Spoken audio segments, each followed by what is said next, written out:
ultimate weapon in the info war would be so secret, so invisible, so undetectable, you would never know your mind was under attack.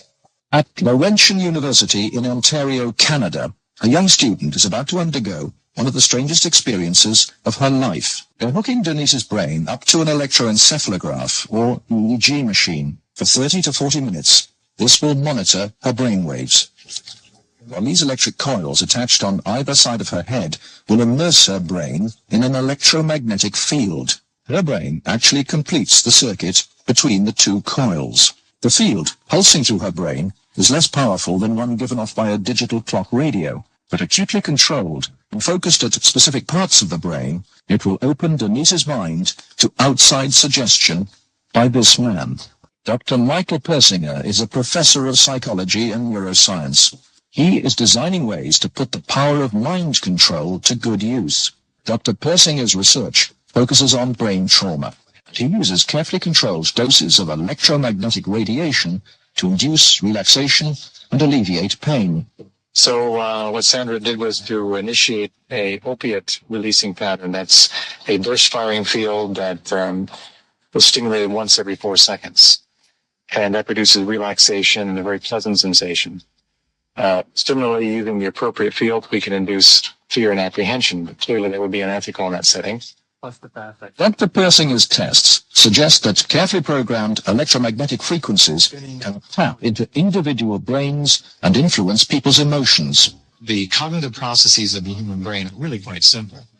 And if you understand how they work, you can make entire populations think and decide the manner in which you wish.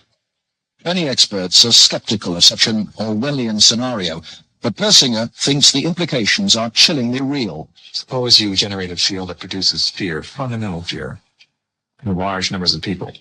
And then, over the television, more traditional way, you say, the reason we're having this fear is because of this particular group. And now you start to move the population believing in a direction that you wish. To influence 250 million people, the equivalent of the entire population of the United States, may not be that difficult. According to Dr. Persinger, we already have the technology, satellites and television, and radio transmitters. Mind control may already be happening. We know the mysterious PSYOPs plane can beam persuasive sounds and pictures into people's television sets. Will it someday beam disturbing frequencies directly into the mind? Mind control will be the ultimate non-lethal weapon. The research is led by Dr. Michael Persinger. Basically, at any given time, all experience is due to those portions of the brain that are most metabolically active. If we can simulate that by applying complex, meaningful magnetic fields to the brain, we can also induce those experiences. If you stimulate the deep portions of the temporal lobe, so you can get very, very vivid imagery, and the emotional commitment or the emotional sensation that something is profound, real, cosmically real, and personally significant. These experiences are so strong, they're utterly real for the person who has them. They can be as profound as a religious conversion, yet we can generate them with a machine. These mind games are beginning to shed their secrets.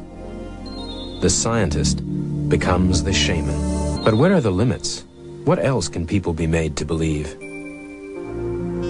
Well, one thing that's really clear, you can control the person's experiences, and they don't know they're being controlled. And they don't know they're being controlled. And they don't know they're being controlled.